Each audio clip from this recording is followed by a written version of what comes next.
In section 3.6, we're talking about curve sketching. So we're talking about graphing a function without just blindly plugging in x values and seeing what the y values are. Right? We want to think about the behavior of the function and use what we know about behaviors of functions in order to make a nice, accurate sketch of what that function looks like. So before we're sketching, we're going to think about all of these things. Okay? Let's take a look here and think about really what's new here. A lot of this stuff is Algebra 2 or Algebra 1 even, and pre-calculus information. So the new stuff is, of course, the first derivative, second derivative, x-intercepts, y-intercepts, asymptotes, all things that we did before calculus. Critical numbers are new, and possible points of inflection are new. Right, and they stem from the first derivative and the second derivative respectively. So everything else on that list is things that are things that we've known before. We just have to remember how to do them, right? Are we going to review all those things? No, not really. We're going to talk a little bit about slant asymptotes because that's something that comes up a little bit, and we don't, maybe easy to forget, maybe not stressed a whole lot in pre-cal, depending on who you had in pre-calculus. So then we're going to make a table using the critical numbers, possible points of inflection, and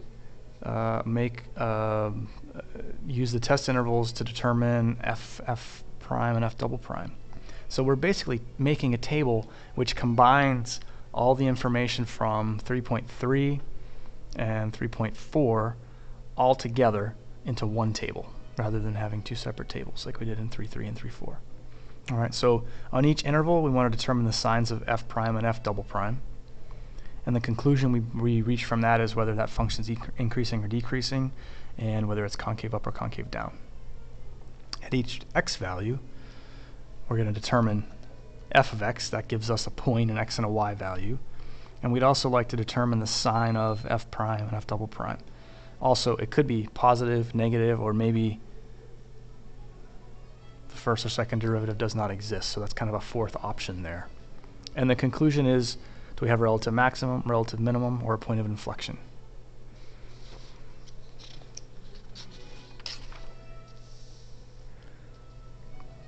So we're going to sketch this rational function. All right, so the first thing we want to do is find the first and second derivative.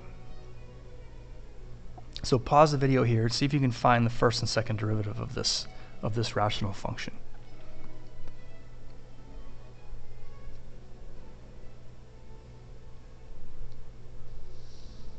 All right, so hopefully you got these as your first and second derivative. If you didn't, take a look and see if what you have is an equivalent of this. It may look different, you may have it in a slightly different form, but it might be the equivalent, and that's fine. If you can't understand how we got these, then just bring that to class with you, and we'll talk about it in class. We'll maybe work through that. All right, not a problem. So once we do that, we have to think about, okay, this thing has an x-intercept. Where does it have an x-intercept? So the x-intercept occurs when the y value is 0. That means when this numerator is equal to 0. And that can never happen. In this case, that numerator will never be equal to 0, so we're not going to get a x-intercept.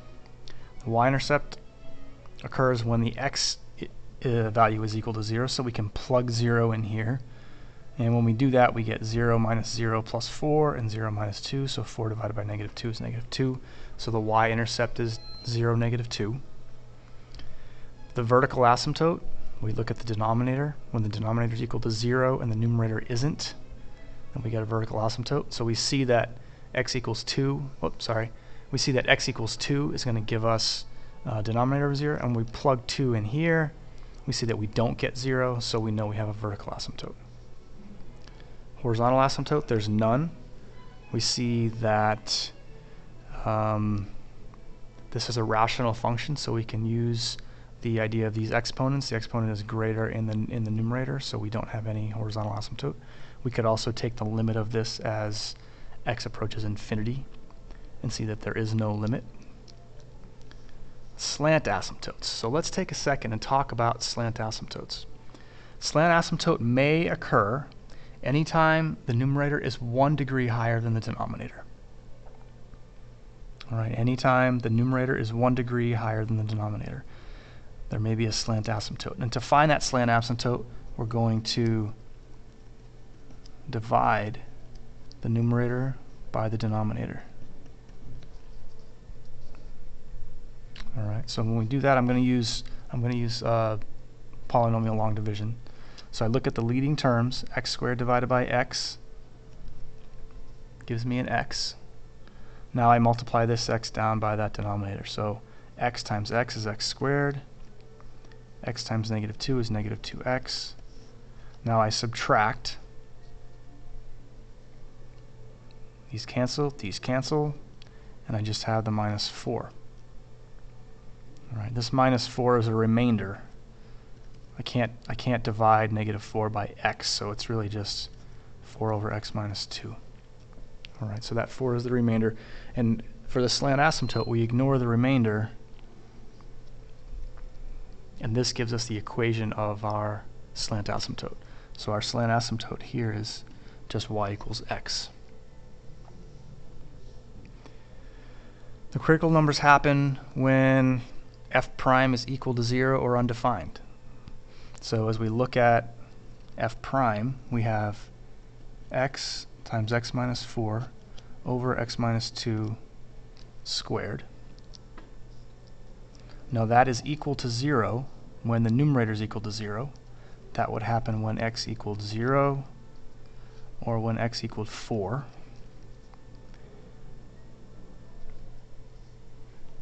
And this first derivative here, the expression for the first derivative, would be undefined if x equaled 2. So we have 3 critical numbers there, 0, 2, and 4.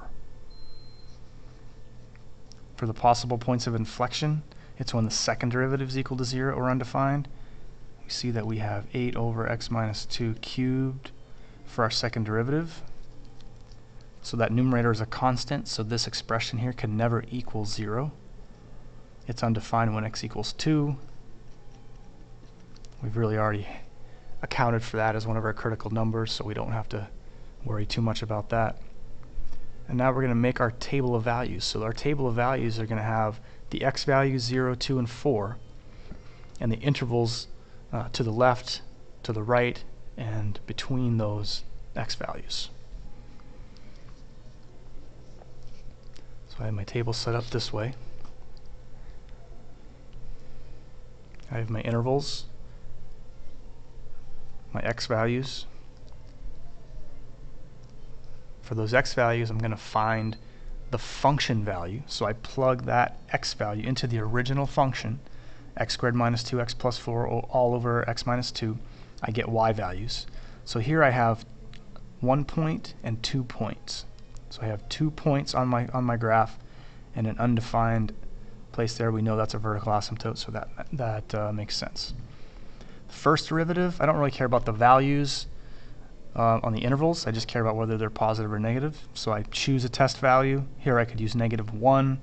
I plug that into the first derivative. I find that the first derivative is positive. The first derivative is 0 at x equals 0. That's how we found it as a critical number. If I plug a number in this interval into f prime, if I use 1 as the easiest one, I'll find that I get a negative. In this interval, I find I get a negative first derivative, and here a positive first derivative. For the second derivative, I do the same thing. Plug in a test value in the interval, find the value of the second derivative at the critical numbers, and here I see I get negative, negative, negative, positive, positive, positive. So the conclusions that I can draw from that are that I have increasing, decreasing, based upon my first derivative. Here I have decreasing and increasing.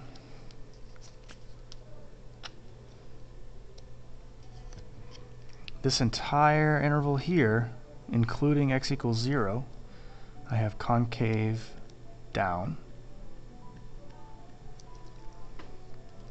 this entire interval here I have concave up because my second derivative is positive. That means that x equals 0 is a relative max, and x equals 4 is a relative min.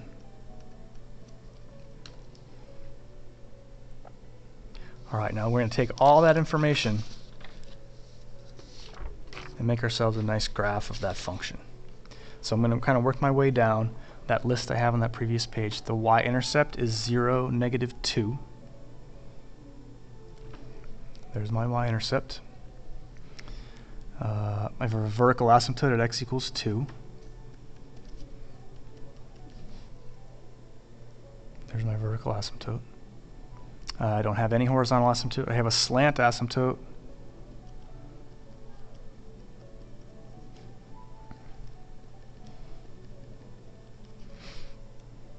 Y equals x. And then as I do this, I have, let's see, I have my critical numbers. I got a point at 0, -2, and I have a point at 4, 6.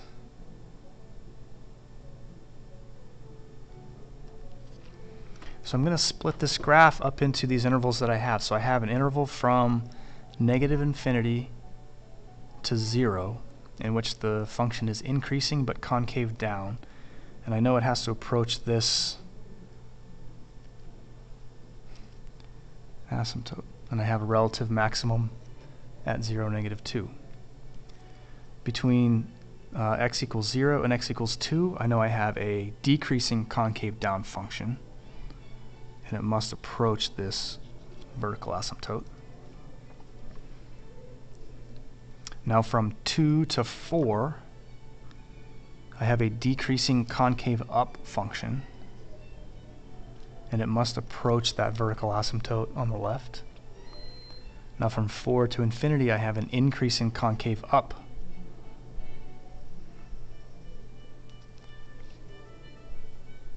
function, and it approaches that slant asymptote as well.